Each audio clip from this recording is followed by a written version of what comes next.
Hi ஃபோக்ஸ், நீங்கள் பார்த்துருக்கிறது Viji info. என் பேர் விஜி. நம்மள எல்லாத்துக்குமே ஆக்ஷன் மூவி பார்க்குறதுனா பிடிக்கும். அது குறிப்பிட்டு சொல்லணும்னா மார்ஷியல் ஆர்ட்ஸ். அதுக்கு ஒரு தனி ஃபேன் பேஸே இருக்குன்னு கூட சொல்லலாம். ஜாக்கி சான், ப்ரூஸ்லி, ஜெட்லி இவங்கெல்லாம் வந்து ஃபைட் பண்ணாலே அப்படி நம்மளுக்கு புல்லரிச்சு போகிற மாதிரி ஒரு ஃபீல் ஆகும். ஆனால் அவங்க இந்த இடத்துக்கு வரக்கு எவ்வளோ கஷ்டப்பட்டுருப்பாங்க அப்படிங்கிறத இந்த வீடியோட எண்டில் நீங்கள் தெரிஞ்சுக்குவீங்க. அதாவது சைனாலாம் வந்து பார்த்தீங்கன்னா கிட்டத்தட்ட 3 வயசுலேருந்தே இந்த தற்காப்பு கலையை கற்றுத்தர ஆரம்பிச்சிருவாங்க நம்ம குழந்தைங்களுக்கு. அதாவது என்னன்னா, காலையில் வந்து டெய்லி 5 மணிக்கு எந்திரிச்சிடணும். ஒரு நாளைக்கு 5 மணி நேரமாவது கடுமையாக பயிற்சி பண்ணணும். அது மட்டும் இல்லாமல் 1 to 2 மணி நேரம் வரைக்கும் அவங்களுக்கு புத்திசமாக கற்று தருவாங்களாமா. ஒரு தடவை அந்த ஷாலின் டெம்பிள்குள்ளே அவங்க வந்துட்டாங்கன்னா மாசக்கணக்காக வந்து தன்னோட அம்மாவே அப்பாவே அவங்கள பார்க்க விட மாட்டாங்களாமா. அது மட்டும் இல்லாமல் இந்த குழந்தைங்களுக்கு வந்து வீடியோ கேம்ஸ் விளையாடவோ இல்லை கார்ட்டூன்ஸ் பார்க்கவோ சுத்தமாக டைமே இருக்காதுன்னு கூட சொல்லலாம். அந்த அளவுக்கு வந்து போட்டு புளிஞ்சு எடுக்கிறாங்க. நம்ம ஃபஸ்ட்டு பார்க்க போகிற ட்ரைனிங் வந்து பார்த்தீங்கன்னா, இதுவரை நீங்கள் படிக்கட்டில் நார்மலாக ஏறி பார்த்துருப்பீங்க. ஆனால் இவங்கள பாருங்களேன், இவங்க இந்த மாதிரி தலைகளாக படிக்கட்டில் இறங்கி வராங்கன்னா, இப்படி இறங்கி வரும்போது அவங்க உடம்புல இருக்க எல்லா மசிலுமே வந்து பார்த்தீங்கன்னா ஒர்க் ஆகுது. அதனால் இவங்களுக்கு ஒரு பர்ஃபெக்ட் பாடி ஷேப் கிடைக்குமாமா. அதனால தான் வந்து இந்த மாதிரி பண்ணுறாங்க. காலையில் எந்திரிச்சோடனே வேலை பண்ணுறது இதுதான். நம்ம இதை பண்ணி முடிச்சதுக்கப்புறம் தான் அவங்க சாப்பிட்டுட்டு அடுத்த ஒர்க் அவுட் போவாங்க. கிட்டத்தட்ட வந்து 1 மணி நேரமாவது இந்த மாதிரி அவங்க தலைகளாக படிக்கட்டில் இறங்கி வரணும். அடுத்ததாக பார்க்க போகிறது வந்து அயன் ஹேண்ட்ஸ். பேசிக்காக வந்து அவங்க தடுக்கிறதுனாலும் சரி இல்லை அட்டாக் பண்ணுறதுனாலும் சரி அவங்களோட கை தான் வந்து மெயினாக யூஸ் ஆகும். கைகளை வந்து வலிமைப்படுத்தணும் அப்படிங்கிறதுக்காக இவங்க என்ன பண்ணுறாங்கன்னா, மண்ணுக்குள்ளே வந்து பச்சை பயிரை போட்டு வச்சுறாங்க. அதுக்குள்ளே வந்து மாற்றி மாற்றி குத்த ஆரம்பிக்கிறாங்க. அப்படி குத்துறதுனால என்ன ஆகுதுன்னா, அவங்களோட விரல்களுக்கெல்லாம் பயங்கரமான ஒரு ஸ்ட்ரென்த்து கிடைக்குதாமா. இது பார்க்க ஈஸியாக இருக்கும், ஆனால் ஒரு சில செகண்ட்ஸ்லேயே வந்து பயங்கரமாக வந்து கையில் ஒரு எரிச்சல் உண்டாக ஆரம்பிக்கும். ஏன்னா வந்து உடம்புல ஓடுற எல்லா நரம்போட முடிவுகளும் வந்து பார்த்திங்கன்னா நம்மளோட விரலில் தான் இருக்குது.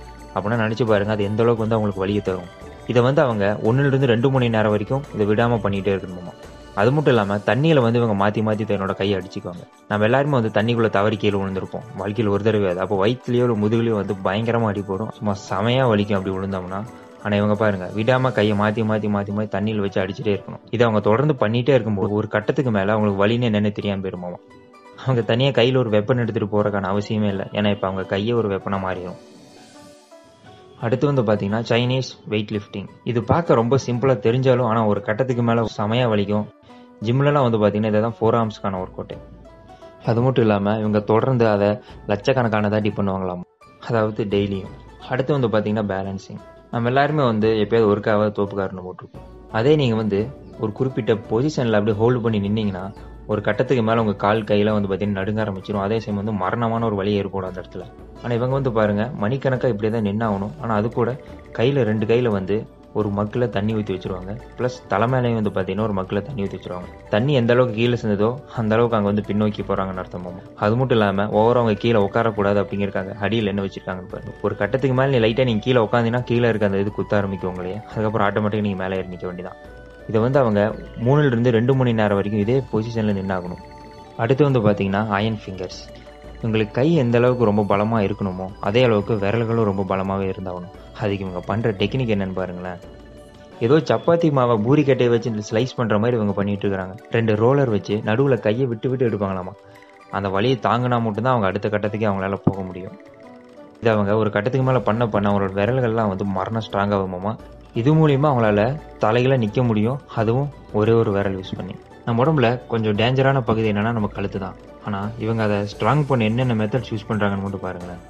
கைத்தில் தூக்கு மாட்டின மேனிக்காவே வந்து பார்த்தீங்கன்னா இவங்க ரொம்ப நேரம் அப்படி தொங்கிட்டே இருப்பாங்களாமா. அப்படி தொங்குறதுனால இவங்க கழுத்து வந்து மரணம் ஸ்ட்ராங் ஆகுமாமா. ஒரு கட்டையை வச்சு அதில் கழுத்தை இடிச்சு விளையாடுவாங்களாம். அப்படி பண்ணுறதுனால வந்து என்ன ஆகும்னா இவங்களோட கழுத்து ரொம்பவே ஸ்ட்ராங் ஆகும். இதை அவங்க டெய்லி பண்ண ஒரு கத்தியவே வந்து கழுத்தில் வச்சு வளைக்கிற அளவுக்கு இவங்களுக்கு சக்தி வருமாம். இவங்க மண்டையெல்லாம் வந்து பார்த்தீங்கன்னா கிட்டத்தட்ட எலும்பால் ஆனதா இல்லை ஏதாவது இரும்பால் ஆனதான்னு அடிக்கடி நம்ம டவுட் வரும். இவங்க உடைக்கிறதெல்லாம் பாருங்களேன். இதை கற்றுக்க அவங்க ரொம்ப சின்ன வயசுலேருந்து ஆரம்பிச்சிருவாங்களாமா. கிட்டத்தட்ட 4 to 5 வயசுலேருந்து இதை கற்றுக்க ஆரம்பிச்சிருவாங்களாமா. அதாவது தலை மேலே ஒரு துண்டையோ இல்லை ஏதோ ஒரு கிளாத்து வச்சு செவுத்துல வந்து அடிக்கடி இடிச்சுக்குவாங்களாம்.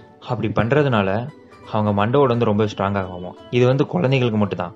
அதே கொஞ்சம் வந்து டீனேஜ் பக்கம் வந்தீங்கன்னா இன்னும் கொஞ்சம் ஹார்டான மெட்டீரியலை வச்சு தலையில் அடிக்கி விடுவாங்க. லைனாக வந்து பார்த்தீங்கன்னா பஞ்சிங் பேக் மாதிரி தொங்க விட்டுருவாங்களாமா.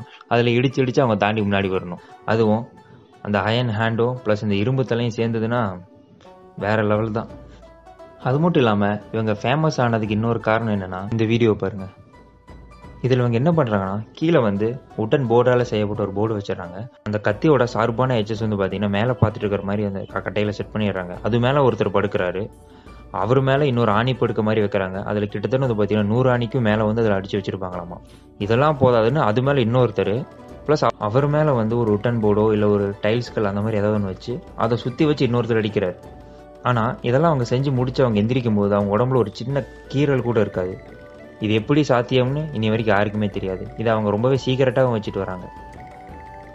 கூட்டத்தில் ஒருத்தன் வீடியோ பார்த்துட்டு சப்ஸ்கிரைப் பண்ணாமல் போகிறான்.